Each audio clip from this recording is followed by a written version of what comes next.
वैचारिक परिवर्तन के माध्यम से ही हमारा विरोधी जो है ये समाप्त होगा। हमारा बहुजन समाज बड़े पैमाने के ऊपर जागरूक हो रहा है कि ये जो जजमेंट है ये कानूनी गलत है कि ब्राह्मणों ने अपने स्वार्थ के लिए बहुजन समाज को हजारों जातियों में बांट दिया।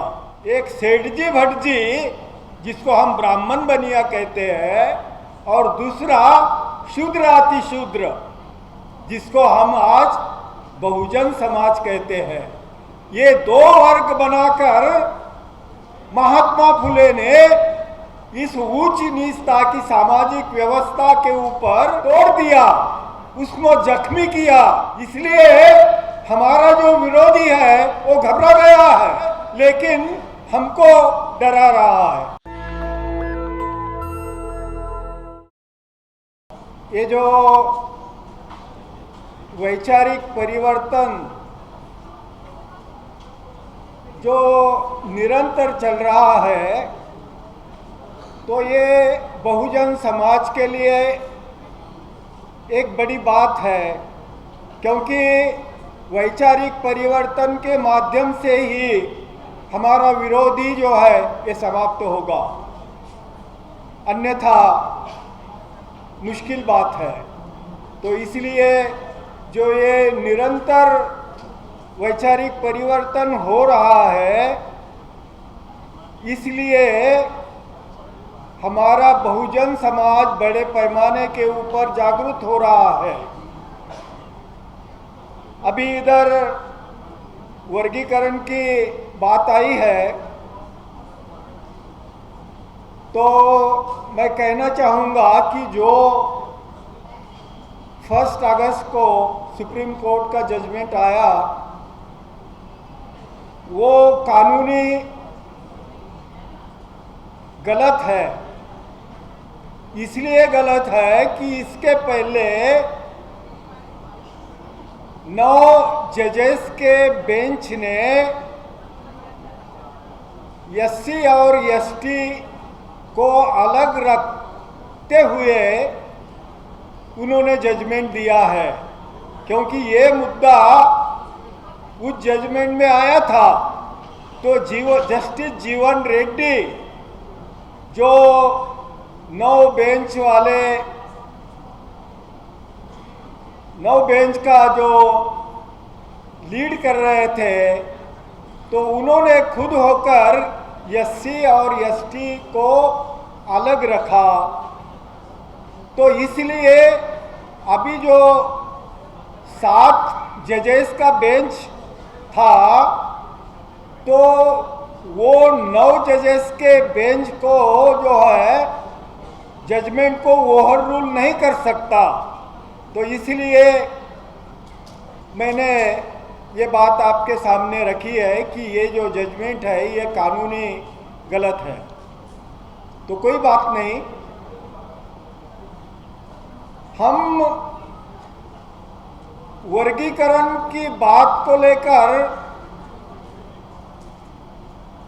अभी चिंता व्यक्त कर रहे हैं, लेकिन बड़ा वर्गीकरण हुआ इसके तरफ हमारा ध्यान नहीं है। बड़ा वर्गीकरण कब हुआ?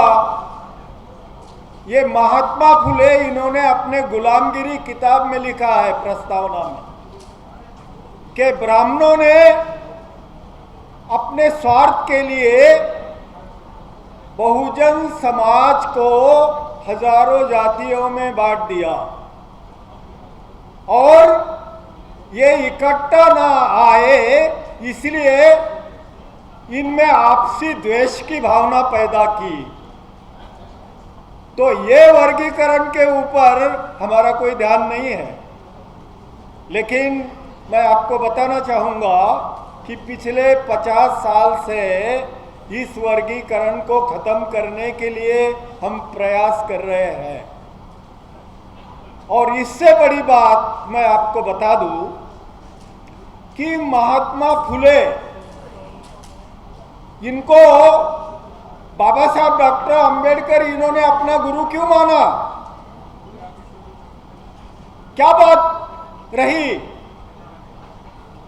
बाबा साहब डॉक्टर अंबेडकर इन्होंने महात्मा फुले इनको अपना गुरु इसलिए माना कि महात्मा फुले इन्होंने समाज के दो वर्ग बनाए,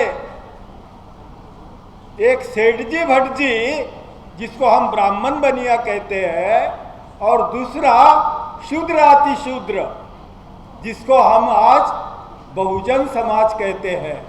ये दो वर्ग बनाकर महात्मा फुले ने इस उच्च नीचता की सामाजिक व्यवस्था के ऊपर एक ये लगाया, उसको तोड़ दिया, उसको जख्मी किया। तो ये महात्मा फुले ने क्रांति की, इसको हम क्रांति बोल सकते हैं। और इसको लेकर अगर हम कार्य करते हैं तो फिर हमारा मुकाबला कोई नहीं कर सकता। इसलिए तो हम कहते हैं कि हम बहुजन समाज के लोग 85 to 90% है। तो ये फार्मूला लगाकर हम पिछले 50 साल से कार्यरत है। और मैं आपको बता दूं कि आज बहुजन समाज की जो ताकत है वो पूरे देश में बहुत बड़ी ताकत बन गई है।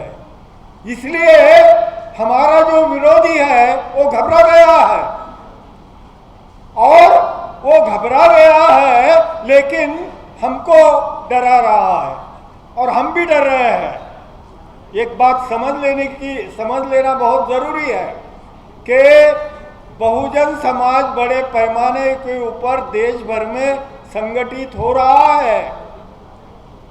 ये नॉन पॉलिटिकल और नॉन रिलीजियस रास्ते से ये कार्य कर रहा है।